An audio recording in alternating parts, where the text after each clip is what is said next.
बिहार में इस महीने जहरीली शराब पीने से 30 से ज्यादा लोगों की मौत हो गई और दर्जनों लोगों के स्वास्थ्य खराब होने की संभावना है, जिसमें कुछ लोग अंधे भी हुए हैं। 1 अप्रैल 2016 से लागू हुआ बिहार का शराबबंदी कानून सच में बिहार में शराबबंदी कर रहा है या बिहार का बर्बादी कारण बन रहा है? आज हम इसको जानने की कोशिश करेंगे। नमस्कार, मैं विपिन बिहारी दुबे और आज हम लोग चर्चा करेंगे कि ये जो बिहार का शराबबंदी कानून है, जो एक बार फिर से चर्चा में है क्योंकि बहुत सारे लोगों की मौत हो गई है, क्या यह सही मायनों में बिहार में अपने उद्देश्य को प्राप्त कर पा रहा है? बिहार में शराबबंदी कानून लगाने वाले मुख्यमंत्री नीतीश कुमार जी जब 2005 में मुख्यमंत्री बने तो तब बिहार में 3,436 शराब की दुकानें थी। ये दुकानें 2015 आते आते 5,467 हो गई और ज्यादातर दुकानें गांव में खुली। इससे बिहार में लोगों को शराब का एक्सेस ज्यादा मिला और बिहार में शराब पीने वाले लोगों की संख्या बढ़ी, जिसके कारण बिहार सरकार का रेवेन्यू जो 2005 में 500 करोड़ था, 2015 आते आते 6,000 करोड़ का हो गया।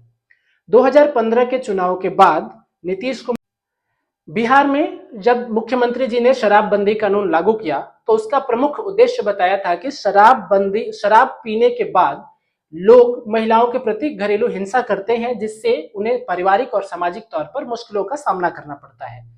लेकिन अगर आंकड़ों की देखें तो 2015-16 में 40.2% महिलाएं घरेलू हिंसा का शिकार थी, तो 2020-21 आते आते यह आंकड़ा 40.6% का हुआ।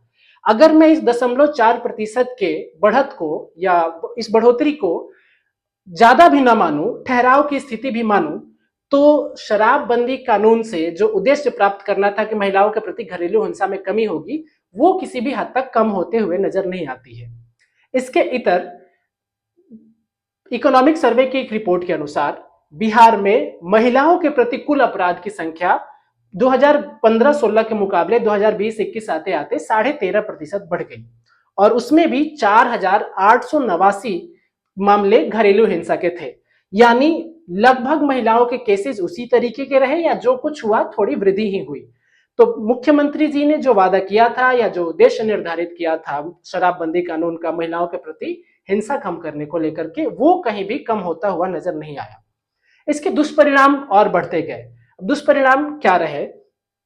बिहार में जहरीली शराब से मरने वाले लोग हर महीने कुछ महीनों पर बिहार में जहरीली शराब से मरने वाले लोगों के केसेस आपको सुनाई देते रहते हैं। बिहार में सूखा नशा का कंजम्पशन बढ़ गया।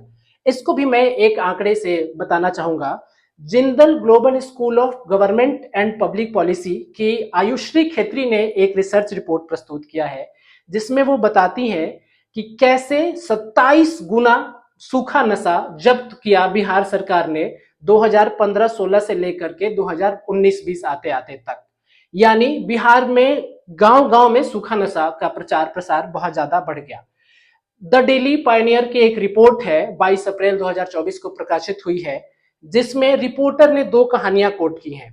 पहली कहानी जिसमें वो बिहिया के एक व्यक्ति के बारे में बताते हैं कि वो व्यक्ति कैसे उनको समझाता है कि सूखा नशा गांव गांव में पहुंच चुका है और गांव के लोग जो इन बहुत सारे स्मैक्स सॉल्यूशंस जिनका नाम भी नहीं जानते थे, वो अब जानने लग गए हैं।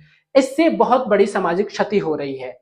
दूसरा, स्कूली बच्चों को इन्वॉल्व किया गया, उनके बैग में शराब भेज भेज के और लोगों की होम डिलीवरी की जाती है। तो जो बार बार बिहार में कहा जाता है कि शराबबंदी कागजों में लागू हो गई लेकिन होम डिलीवरी चालू हो गई, तो जो सही मायने में शराबबंदी होनी चाहिए थी वो भी नहीं हो पाई। इसको सरकारी आंकड़ों से भी अगर आप समझेंगे तो एक्साइज डिपार्टमेंट की रिपोर्ट के अनुसार बिहार में 8,43,000 केसेस दर्ज हुए हैं पिछले 7-8 सालों में, जो शराबबंदी कानून को तोड़ने को लेकर के हैं, जिसमें 12 लाख से ज्यादा लोग गिरफ्तार हुए हैं। अब आप समझेंगे कि इस शराबबंदी कानून का जो पहला उद्देश्य था उसने उसको तो हासिल नहीं किया। प्रशासन का एक पूरा अमला, पूरा विभाग इन शराबबंदी कानून को उल्लंघन करने वालों को पकड़ने में लग गए, केसेस बढ़ गए और प्रशासन पे दबाव और भी बढ़ गया। एक किस्सा चलता है हमारे यहाँ गांव में, जब आप बात करेंगे तो लोग कहते हैं कि अगर किसी की लूट हो जाए, कहीं पे आग लग जाए और आप पुलिस को कॉल करेंगे, सर आइए ना, पुलिस यहाँ पे मार हो गया है, यहाँ पे लूट हो गया है, पुलिस सुस्ती से आएगी। लेकिन अगर आप वही कह दे कि ए सर शराब का दुकान है, शराब लेकर के जा रहा है कोई, पुलिस तुरंत वहां पे पहुंचती है। इस तत्परता के बावजूद अगर बिहार में शराब केवल पन्नों में बंद है और लोग जहरीली शराब से मर रहे हैं, तो क्या सच में बिहार में शराबबंदी कानून लागू है? या जो लोग चर्चा कर रहे हैं कि बिहार का शराबबंदी कानून बिहार का शराब बर्बादी कानून बन गया है, इस पे हमें सोचने की जरूरत है। राजनीति को इस मुद्दे पर राजनीति भी खूब होती है। इसको लागू करने वाले, इसके प्रणेता जो है वो हमारे माननीय मुख्यमंत्री जी नीतीश कुमार और उनकी पार्टी हमेशा से इस स्टैंड पे कायम है कि लोग मरे। उनकी असंवेदनशील बयान भी आते हैं जिसमें वो कहते हैं कि जो लोग पिएंगे वो मरेंगे।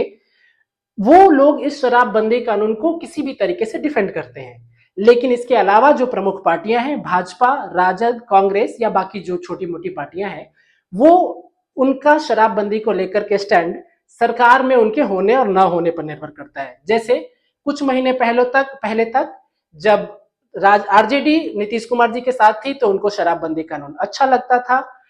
जब वो चले गए तो शराबबंदी कानून असफल हो गया और उसको उसके उद्देश्य को नहीं प्राप्त कर पा रहा है। तेजस्वी जी भी ट्वीट करके इन पे हमला बोलते हैं। वैसे ही भाजपा, अगर जब अभी वो सरकार में है तो उनको शराबबंदी कानून अच्छा लग रहा है, जैसे ही वो सरकार से वापस हट जाते हैं तो उन्हें शराबबंदी कानून की विफलताएं दिखने लग जाती हैं।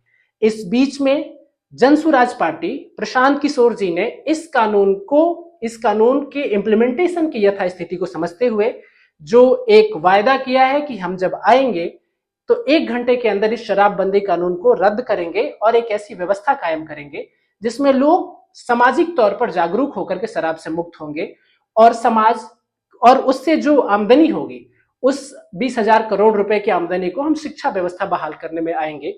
ये राजनीतिक तौर पर एक नया विचार, एक नया अंदाज प्रस्तुत करता है। मेरा सवाल फिर आपसे वही है कि क्या आपको लगता है कि बिहार में शराबबंदी कानून है, या जो शराबबंदी कानून है वो बिहार का बर्बादी कानून बन चुका है? और अगर ये बिहार का बर्बादी कानून बन चुका है तो क्यों न इसको हटाकर एक ऐसी व्यवस्था कायम की जाए जिससे बिहार अपने गौरव की ओर, बिहार अपने सामाजिक उत्थान की ओर तेजी से आगे बढ़ सके। बहुत बहुत धन्यवाद।